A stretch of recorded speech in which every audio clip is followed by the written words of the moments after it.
Titan آبدوز کی 4 دن طویل تلاش اختتام کو پہنچ چکی ہے، لیکن دردناک نتائج کے ساتھ۔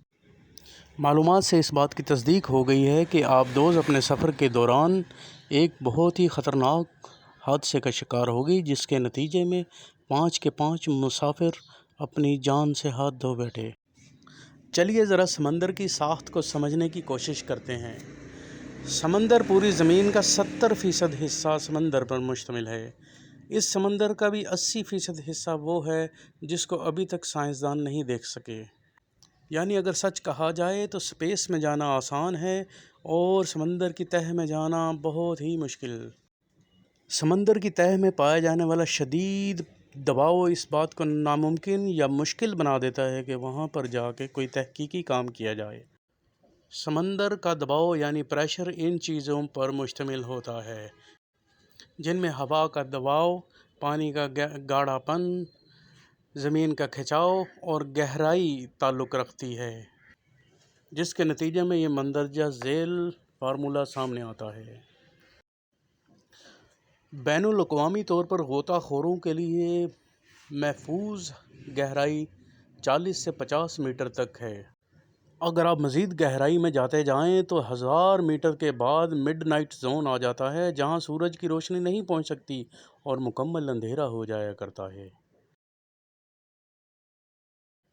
ناظرین، 19ویں صدی کے شروع میں ڈوبنے والا ٹائٹینک جہاز 4000 میٹر کی گہرائی میں موجود ہے، جسے دیکھنے کے لیے ٹائٹن آبدوز گئی تھی اور پھر واپس نہ آ سکی۔ ٹائٹینک کی گہرائی میں پریشر زمینی پریشر سے 400 گنا زیادہ ہے۔ اس کی مثال ایسے ہے کہ اگر 1 میٹر چوڑی کوئی چیز ہو تو اس کے اوپر 40 لاکھ کلو گرام کا وزن رکھ دیا جائے تو یہ اس کی مثال کے قریب پہنچ جائے گا، لیکن یہ صرف اوپر کی جانب سے نہیں ہوگا۔ یہی پریشر دائیں بائیں اور نیچے سے بھی 40 لاکھ کلو گرام کے برابر ہوگا۔ تو آپ اندازہ کر سکتے ہیں کہ ٹائٹینک کی گہرائی میں پریشر کی مقدار کتنی خطرناک اور جان لیوا ثابت ہو سکتی ہے۔ خیر، جان کی بات تو دور رہ گئی، انسان کی باڈی کا سٹرکچر مینٹین رکھنا بھی بہت مشکل ہو جاتا ہے، بلکہ ناممکن ہو جاتا ہے، کیونکہ یہ پریشر ہر سمت سے آ رہا ہوتا ہے۔ یہی وجہ ہے کہ ٹائٹن اس پریشر کو مزید برداشت نہیں کر سکی۔ ٹائٹن آبدوز کی لمبائی 22 فٹ اور اونچائی 8.3 فٹ تھی۔ ٹائٹن آبدوز کو سمندر میں حرکت کروانے کے لیے 4 عدد تھرسٹرز لگائے گئے تھے، جس میں سے 2 تھرسٹرز کا کام تھا اس کو دائیں بائیں حرکت دینا اور 2 تھرسٹرز کا کام تھا اس کو اوپر نیچے لے کر جانا۔ ان کو ہاریزونٹل اور ورٹیکل تھرسٹرز کہتے ہیں۔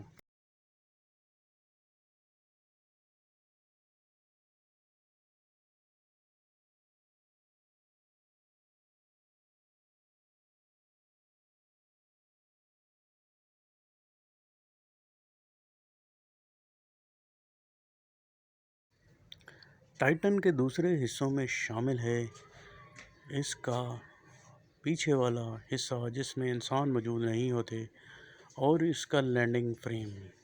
پیچھے والے حصے میں اس کے گیس ٹینک اور اس کے کمپیوٹر سسٹمز اور مختلف الیکٹرانک آلات شامل تھے۔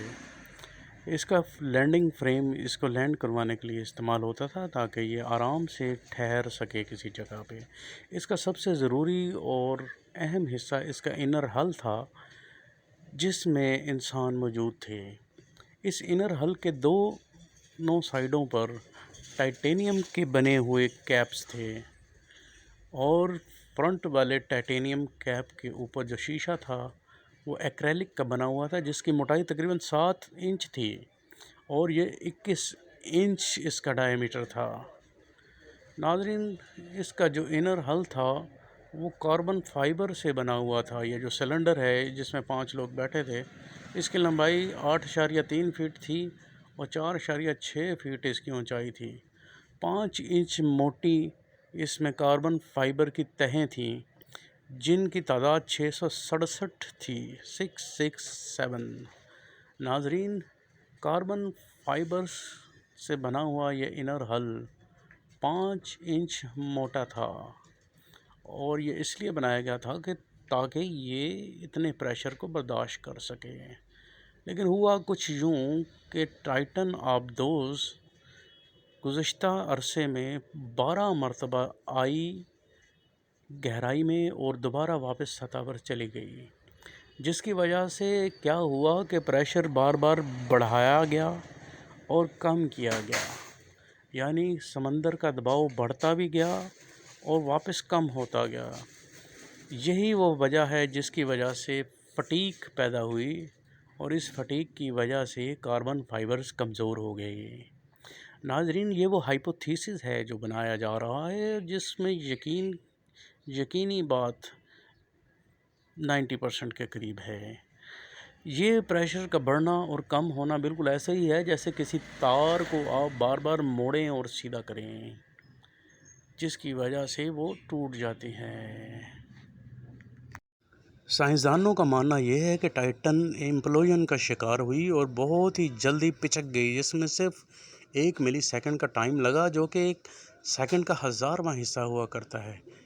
اتنی جلدی پچکنے کی وجہ سے اور شدید پریشر کے ہوتے ہوئے تمام باڈیز جو اس میں موجود تھیں وہ خاک ہو گئیں۔